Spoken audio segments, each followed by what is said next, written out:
Hello everyone, AmyR here from Prairie Paper and Ink, and I have a couple cards to share with you guys using a bunch of the new products from Tonic's Woodland Walk collection.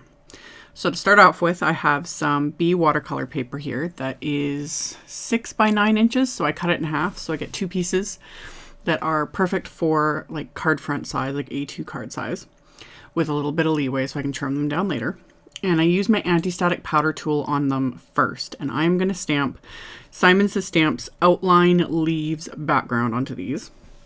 And my usual MO with all heat embossing backgrounds usually is to use white embossing powder. So I had my Nuvo white embossing powder sitting here. And then I remembered that I have the golden sunflower embossing powder from the collection. And I was like, that's technically perfect to use with like leaf images.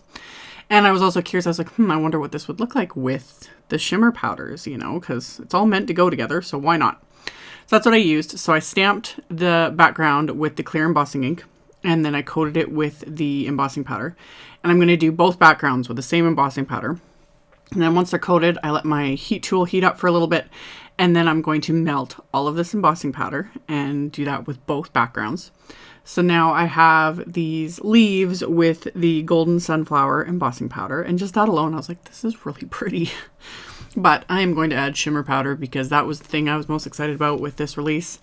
So I have the golden sparkler and falling leaves shimmer powder, and this is my favorite way to use the shimmer powders, is to sprinkle them onto heat embossed backgrounds and then spray them with water and see what happens.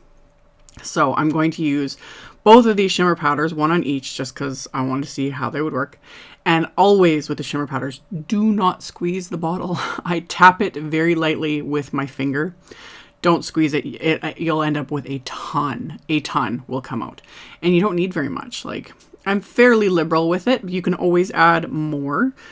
This was one of the few times I didn't. I really wanted to just leave it as is. Like, I sprinkled on the powder. I'm misting it fairly heavily with water. I let it sit for a minute, and then I'm just going to set both of these aside and let them dry. I'm not going to fiddle with them. I'm not going to move things around with my fingers. Well, like, you know, I will usually mess with these forever and add layers and layers and layers. But I really wanted to let them just do their own thing this time. So that's what I did. And then once they're dry, I'm turning the flashlight on my phone here so you can get an idea of the shimmer. Golden Sparkler is aptly named. It has golden shimmer. The Falling Leaves has a green reflective shimmer to it. It's just so pretty. Love. So these have completely dried. So now I can actually do something with them. So I cut them down with some rectangle dies, and then I actually die cut circles out of them. I will use the circles later on with these cards. And then I also cut down some of the classic cardstock from Tonic, the tan brown and the grass green from the same collection. And it's the textured cardstock that is a little bit lighter weight.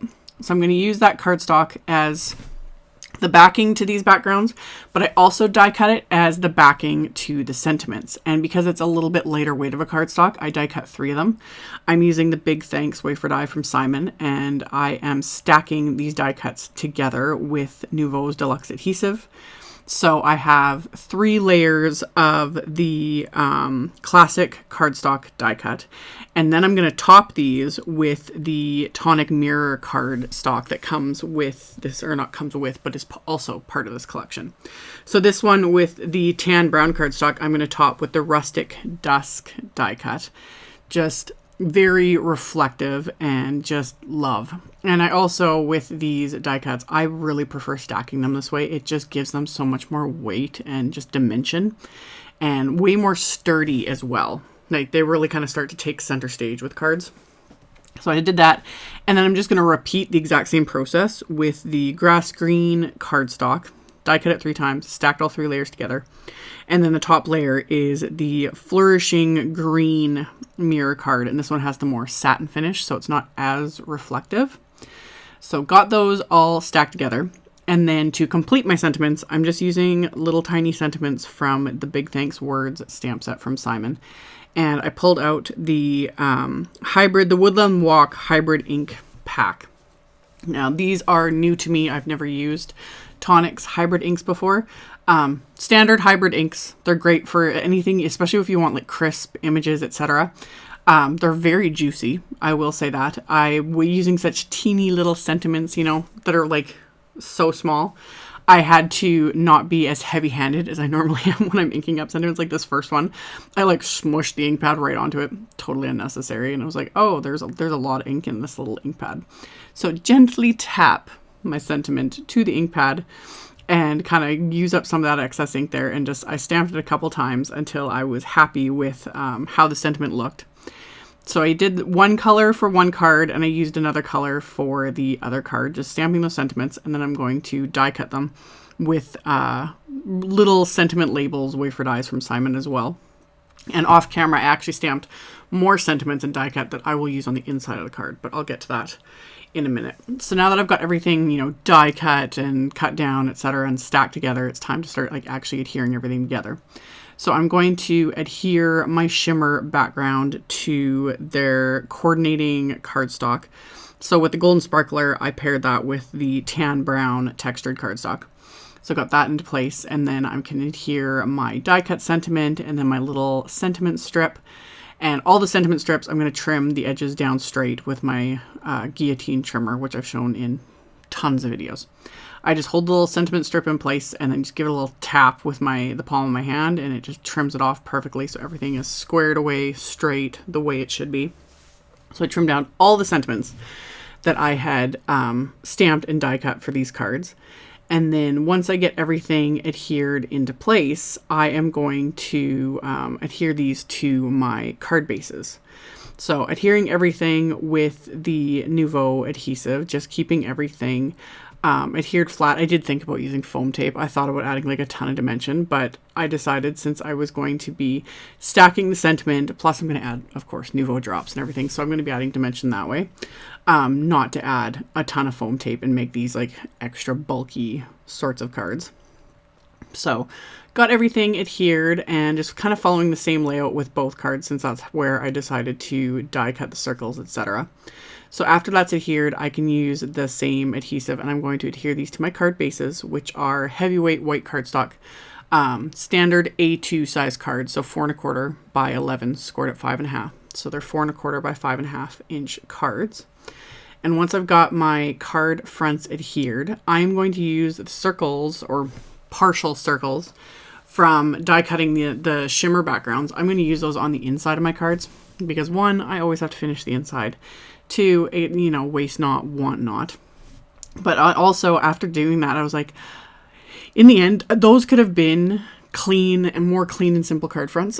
You could just stamp sentiments on the inside of the cards, that'd be great, and then use these circles on the outside of cards. That would totally work. So to finish them, I pulled out a piece of vellum, and I'm going to stamp another sentiment from the big thanks words, just another word of thanks. Even though it says thanks on the outside, I was like, why not say thanks on the inside? You can never say thank you enough, in my opinion. So I'm going to stamp this a couple times with that same clear embossing ink. I'm going to use the golden sunflower embossing powder again. So just pouring that over, tapping off the excess, melt this with my heat tool, which takes no time at all on vellum. Embossing powder melts extremely quickly on vellum, so you have to pay attention that you don't burn anything, etc. So melted that, cut these down into strips, and then to adhere them onto the inside of my cards, I'm just going to run these through my little Xyron X little sticker maker. So that just applies adhesive to the entire back of these little vellum strips so that you won't actually see any of the adhesive. And I just press everything down really well with my bone folder just to make sure all the adhesive is pressed onto the back of the vellum, as well as the excess is on the little release paper, so I don't have any like sticky edges or anything like that. So now I've got my little die cut partial circles here, and I can just press those sentiments right into place. And then once those are pressed into place, I can just flip these over, trim off the excess with my scissors, and then you can't see the adhesive through the vellum at all. And then I'm going to also adhere those other sentiments that I had stamped and trimmed down as well, just to finish off like the whole theme of these cards. So get those into place, trim those down, and then I can adhere the little sentiment strips with the Nuvo adhesive. Once those are adhered, I'll be able to adhere these onto the inside of the card. So now I've got everything adhered, lined up, straight. Always use my grid mat for that because, again, I've got like slight OCD tendencies. So now I can actually get these adhered, again using just the deluxe adhesive and adhering each circle that coordinates with the card front onto the insides of the cards. And then as my final bit of embellishment, I'm using a couple of the crystal drops that coordinate with this collection, only one on each. I thought about using like all the colors, but I'm going to keep it a little bit more simple. So with the green card, I am using the soft mint crystal drops. And then with the kind of golden sparkler card, I'm using the dirty bronze crystal drops. And I just like to apply them in, you know, varying little sizes, all somewhat in a triangular fashion, and usually in odd numbers. Just, you know, it looks better that way in my opinion. And then once they're applied, I like to tap my cards against, I'm just tapping them against the container of embossing powder. That just giving it a nice good thwack a few times, it really helps to smooth out the Nuvo drops, makes them a little bit thinner, smooths them out, they may look a little more like enamel dots. And also if there are any bubbles, it's rare, but if there are, that helps bring them to the surface, and then I can just remove that. You know, either it pops on its own or I can just, you know, pop the bubble with a pin and it's good to go. So then all I have to do is let these Nuvo drops dry and these cards are finished. So as always, there will be links below the video to the blog post, supply list with links to everything, so you can check that out below if you're interested. Thank you all so much for watching and subscribing and thumbs upping and commenting on my videos. I really appreciate it. And I will see you all very soon in the next one. Bye.